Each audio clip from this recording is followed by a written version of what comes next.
What's going on, everyone? This is the Essential Accessories channel, and today we're going to be reviewing the newest GKD Mini Plus Retro Handheld gaming device with built-in dual joysticks from GKD.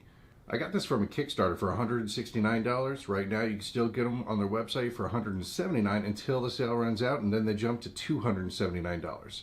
This little guy is jam-packed with over 2,500 games from different gaming systems. It has your standard controller joystick with up, down, left, right, plus the A, B, X, Y keys, start and select, 2 function buttons, and 2 analog joysticks.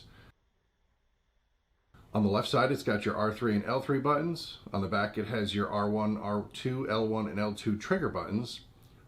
Volume up and volume down on the right side. Power button on the top, along with 2 micro SD slots for built-in games and saving. Power and headphone openings on the bottom. So for those of us who grew up in the Game Boy era, this thing is like a Game Boy on steroids that ate a dozen other systems. This is an upgrade from the GKD Pro. Some of the upgrades include a slight modification to the chassis for a more comfortable handheld experience, a better 640 by 480 IPS screen for better colors and higher resolution, a more powerful 64-bit quad-core processor, and a bigger battery so it should last around 8 hours. It has built-in Bluetooth, so you can pair it with Bluetooth speakers or a controller or even another GKD Mini Plus so you can play games like Mortal Kombat against your friends. Finish him. It uses a standard USB cable to charge, and it takes about an hour to an hour and a half to get a full charge, which lasts about 6 to 8 hours. It comes with a nice looking carrying case. It's well insulated for protection, has a pocket for the gaming device and a pocket for things like the charging cables. It comes with a screen protector that I have not put on yet, and some wipes to get a clear screen, a cable to charge, and an instruction booklet that's in Japanese on one side and English on the other. It shows the buttons, common operations, some shortcut combos, and frequently asked question guide. So let's turn this guy on. It took a little tinkering because the instructions really only tell you how to use the device, not the installed emulator software. After pressing the power button, you're brought to the GameKitty welcome screen and then the Emulec screen. This takes about 30 seconds. It says press the Y button, but it'll still move forward to the loading screen even if you don't. We can fast forward through that, save you some time. The loading screen takes about another 30 seconds, which we'll also fast forward through. By the way, don't forget to like and subscribe. The more people who like, subscribe, and watch these videos, the better things we'll be able to review in the future. And finally, you're on the main screen. As you can see, we have the games from all these different gaming systems that we can play on this device. Arcade games, Atari 2600, 7800, Dreamcast, Easy RPG, Game & Watch.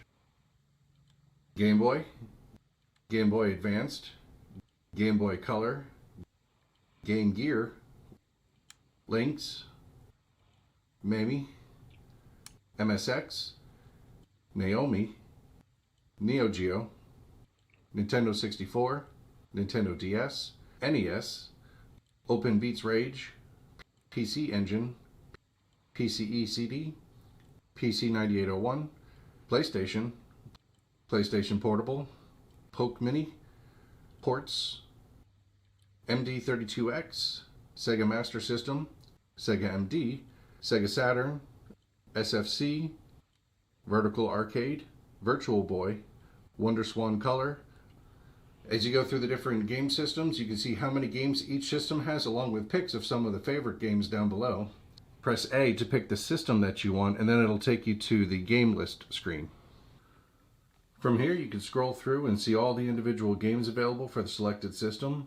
Oddly enough, I found tons of games that reminded me of my childhood, but I have yet to be able to find Super Mario Brothers. I'm sure it's on here somewhere with 2,500 games, but it's not listed under the Nintendo Entertainment System. Here's a game that reminded me of my childhood, Teenage Mutant Ninja Turtles. Let's check out some of the gameplay to see how it is.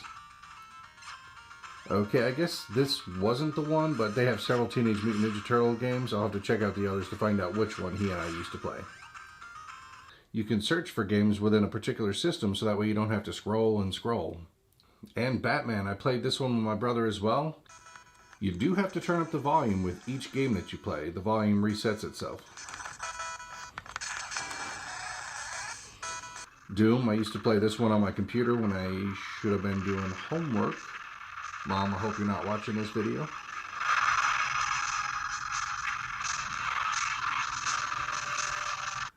Silent Hill. This game gave me nightmares as a kid.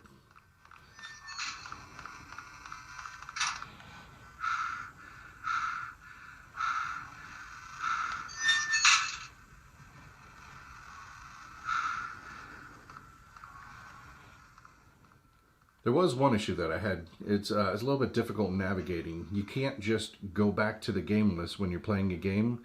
Best that I could find, you have to restart RetroArch, and that gets you back into the game list screen where you can press left and right to navigate through the game systems and up and down to navigate through the games. To get back to that higher up screen that only shows the game systems, you have to restart the device. Again, the instructions don't tell you how to navigate through the software, so that's the best option I can find. Okay, so there it is, the GKD Mini Plus Handheld Gaming System. I personally love this thing. It kept me very well entertained while I was waiting for my flights last month and while on the flights.